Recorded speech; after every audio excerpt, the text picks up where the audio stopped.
Now, I don't truly dislike famous people. I dislike the idea of fame.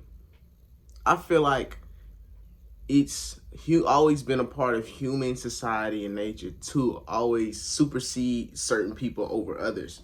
There to be the kings, the queens, the royalty, then the jesters, then you got the peasants, and the triangle, I don't like the fact that the idea of hierarchy in human society, because we were all put on here as individuals and equal. And through the human ego, it's always I want to be better and perceive better than this person. And it's in our society. Like, it's not kings and queens necessarily, but it's the rich stay richer and the poor are the poor. And you can see it in certain celebrities, like they be around people they deem as normies or as sheeple. They feel disgusted. They don't want to be around you. Like, ugh, you shouldn't be breathing the same air as them. And it's actually sad because, honestly, we, the people, give these people the power to even do that. These people look up to these certain people. These people fantasize over other people. These people give these people their energy, and that energy in turn get harvested into like a superiority. And in terms of the eye level of looking at someone, you should all be looked at as the same. I hate how, like, for example, right? Let's just use LeBron, for example. So a lot of people in my community, the black community, if you're watching this, that pay attention to LeBron, and they love LeBron. And my thing is, that's cool. You can like LeBron. He's been on TV. He's been hooping. You like hooping. Of course, you like LeBron. He's been good at hooping. He gets paid millions and billions of dollars to hoop. Right. Okay. But it's one thing to glaze, like in our society, especially in recent social media culture, it's glazing, deriding, like another person that honestly doesn't care about you. If LeBron was to see probably 95%, 99% of y'all, he wouldn't give a D about you, a damn about you, Like, you were just another person.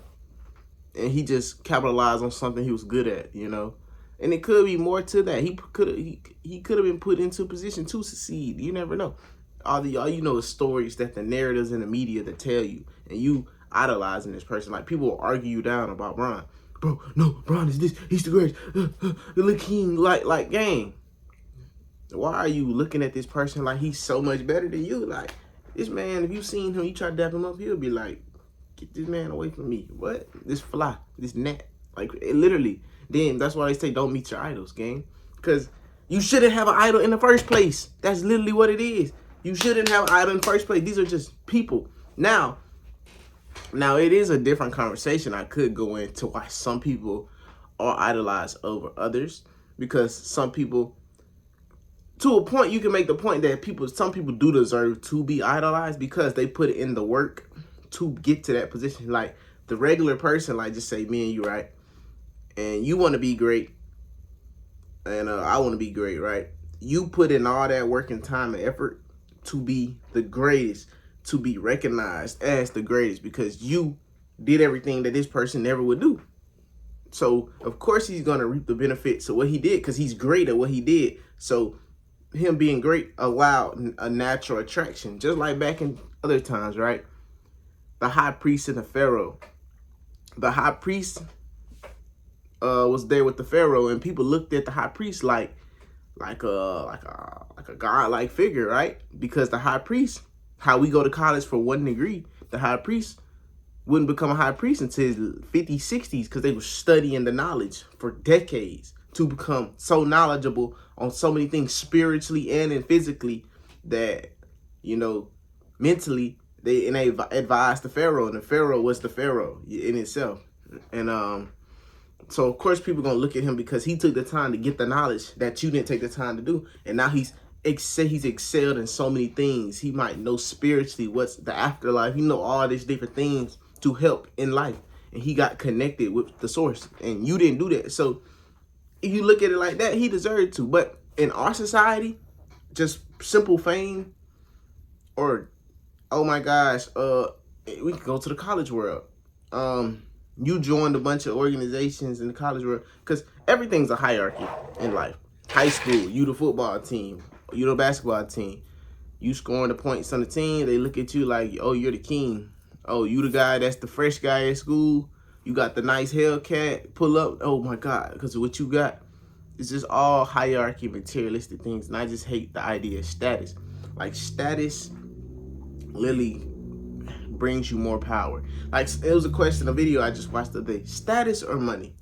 Somebody said he'd rather have status because with status, first of all, status can bring money. Now, it's been plenty of people that have status and been broke because you can be famous and be broke. But I feel like if you ever have status, it's no reason you should ever be broke because status brings the money. You have status of thousands of people that support you.